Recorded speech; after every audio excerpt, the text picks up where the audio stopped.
Democratic Alliance ministers are making an effort to differentiate themselves from the ANC in this DA and ANC coalition that is sometimes called a GNU. And we have another example.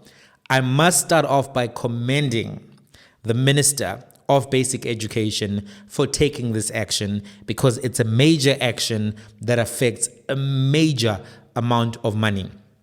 According to reports in the media, the Basic Education Minister blocked a dodgy tender for 10 billion rands. Not 10 rands, not $10, not 10 cents, not 10 kwacha, 10 billion rands. And the tender was related to a school feeding scheme tender. You must understand, the basic education system in South Africa is a massive and complicated system. In 2023, according to the School Realities Report, which is the Department of Basic Education's report on its numbers within its system, there were 12.6 million learners in the system. 12.6 million. There were 400,000 teachers in the public education system, and these learners and teachers were in 22,589 schools. So you can see that the system is a large system. So the Basic Education Minister, Siviwe Gwarube, has actually put the brakes on her department's plans to issue this tender of 10 billion rands to a single supplier. The tender was supposed to be for provision of meals to school children across the whole country. So the Minister of Basic Education discovered that her department had invited bids for a tender to centralise procurement for this national school nutrition program from January through a managing agent. And apparently this is part of the modernisation project. The 10 billion tender, and this is where issues really, I think, raised flags to her. It was quietly issued by the department when the department had no minister, when the ANC and the DA and all of these other entities were engaged in negotiation for the formation of the DA-ANC coalition. And whistleblowers in the department actually said, Minister Wozala, come see this thing. That while they were negotiating, while they were trying to find out who is the GNU in the GNU, this is what happened. So, I mean, the fact that the tender was issued quietly for such a large amount of money to one single entity to provide school nutrition programs for the whole country, a very, very large operation, at the time of negotiation, that to me actually justifies the decision that the minister took. You want to actually look at that kind of a decision 10, 15, 27,000 times to make sure everything is in order, because 10 billion rands is a lot of money. It's a lot of money. So I think that it's fair that the minister did this. But what I must say is that I'm frustrated with the reporting, because the media did not mention the company that was awarded this tender. I think it's important for the media to name these individuals and their political affiliations so that those individuals can then be asked and then can be held accountable. They need to explain to the public what were they going to offer, what capacities they have, and why are they the best company? How do they fit into this modernization strategy? We need to know. And if you don't name them, then it's hard for other people to actually examine their track record, their performance, and all of the other things that are necessary. I don't know if you remember this. In 2023, there was a major report on a school feeding scheme tender. And that thing has gotten to the point where the SIU has actually been investigating into allegations of corruption. That tender involved a 2.4 billion tender that was given in the KwaZulu-Natal school nutrition program.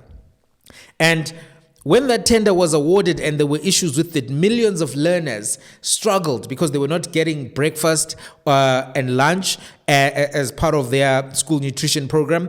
And that was since Easter. They had not been given anything because the company either failed to deliver the food or they had provided rotten food. So imagine that period of time last year, since Easter, just after that Easter break, the kids were not getting food.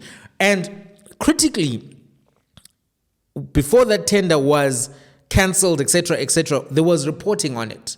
And we got to know that the tender was awarded to Pasina Retail Private Limited, which is owned by the Amazulu FC director, Manzini Zungu.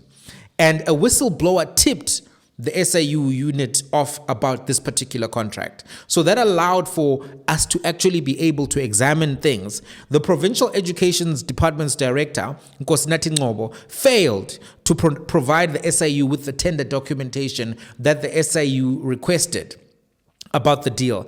And the deal was scrapped after the failure to supply these 5,400 schools with food.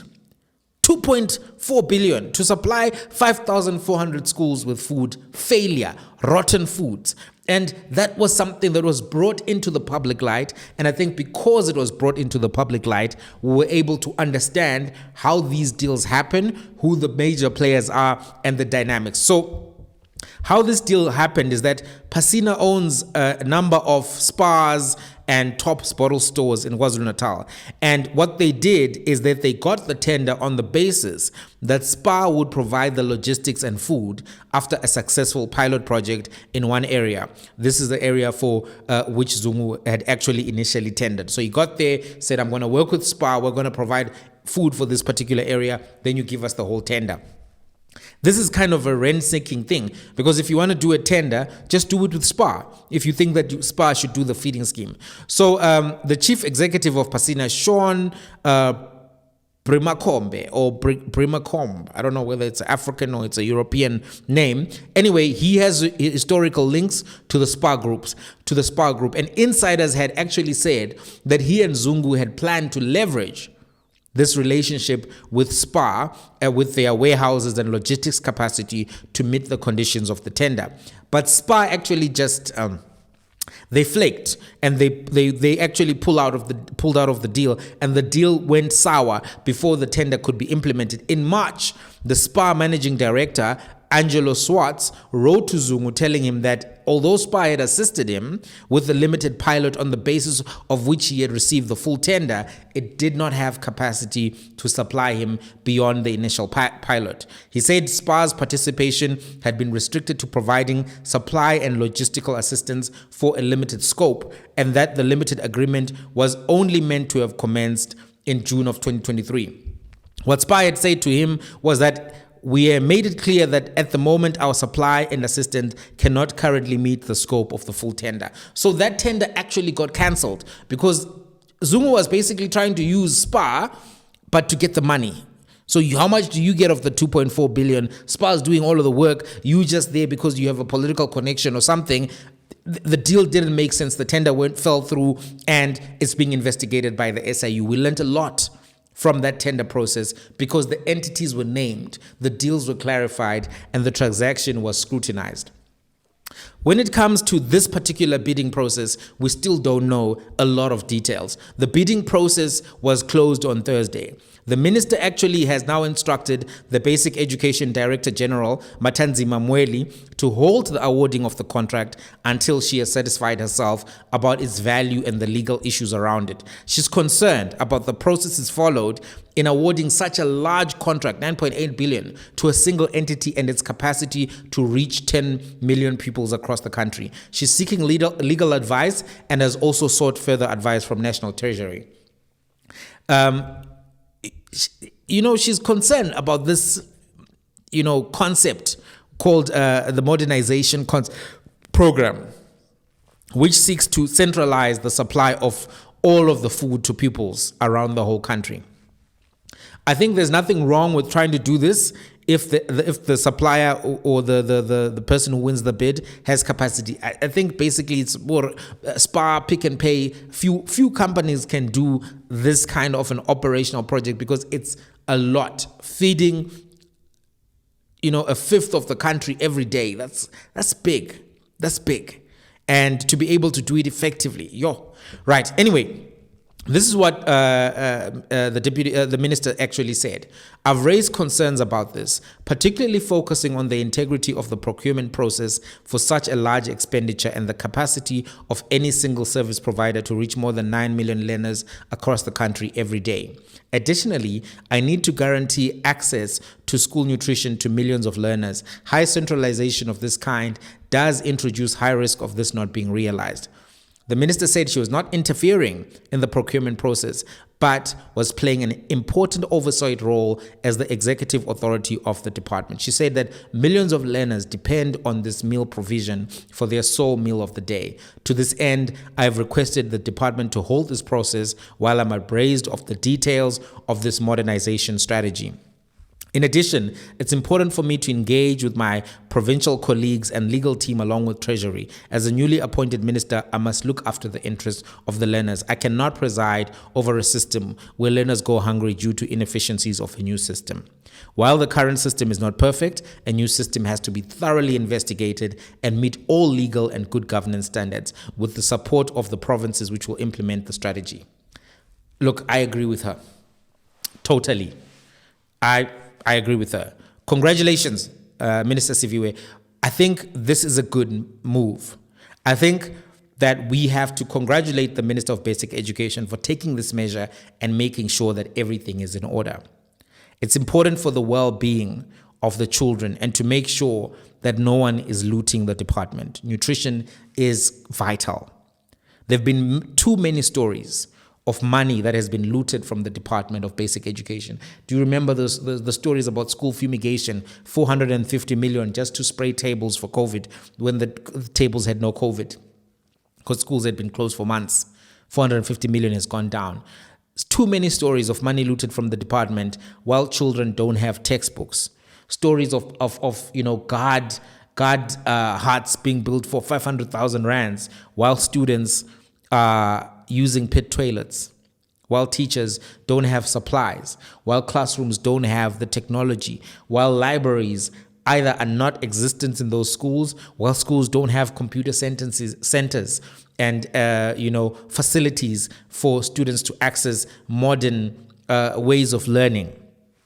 There have been too many stories of money looted from this department to the detriment of the education of the nation. And I think it's a brilliant move from the minister, and it shows that she is going to do what it takes in this respect to make sure there's financial management, good financial management, sound financial management.